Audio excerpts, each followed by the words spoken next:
अच्छा सुनो, सब्सक्राइब करते वक्त ना घंटी बजा देना ताकि जब मैं ऑनलाइन आऊँ तो तुम्हारे फोन की भी घंटी बजे। गाना रिकॉर्डिंग आशिक नरेश शिवहर, माँ सरस्वती रिकॉर्डिंग आशिक नरेश नई दिल्ली। आशिक गाना रिकॉर्डिंग आशिक नरेश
गाना रिकॉर्डिंग आशिक नरेश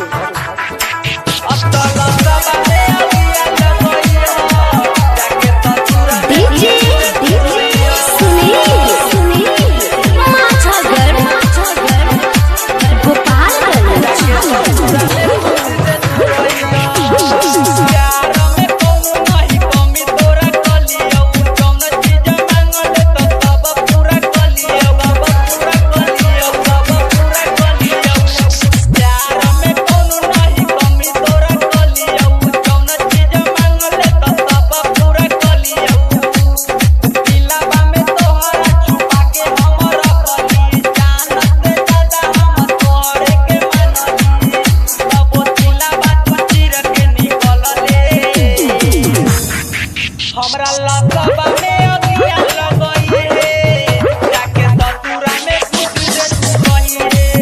हमरा लसबा में अगिया लगई रे, नहीं याद तो हमारो तो करी रे। डीजे सुनील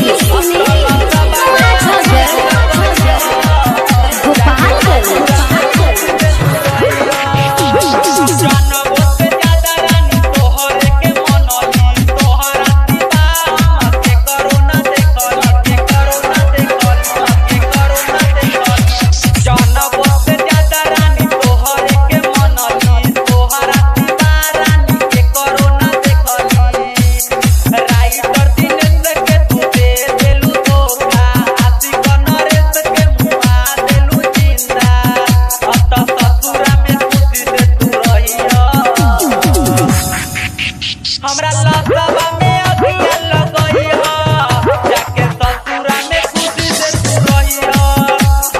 लसबा में अगिया लगई ह, जाके ससुरा में खुद से तू रही ह। पीले बंगार चोरी हम मर जाबू, लसबा में अगिया तो तू ही लगई रे।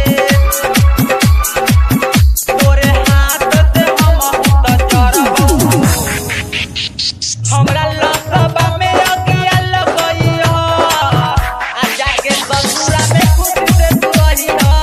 हमरा लसबा में अगिया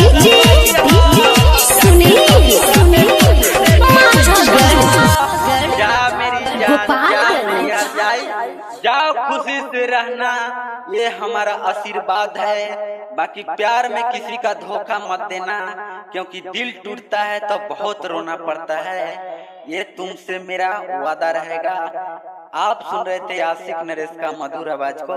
गाना अच्छा लगता है दोस्तों, लाइक और शेयर जरूर कीजिएगा। धन्यवाद दोस्तों। गाना रिकॉर्डिंग आशिक नरेश शिवहर, गाना रिकॉर्डिंग आशिक नरेश शिवहर।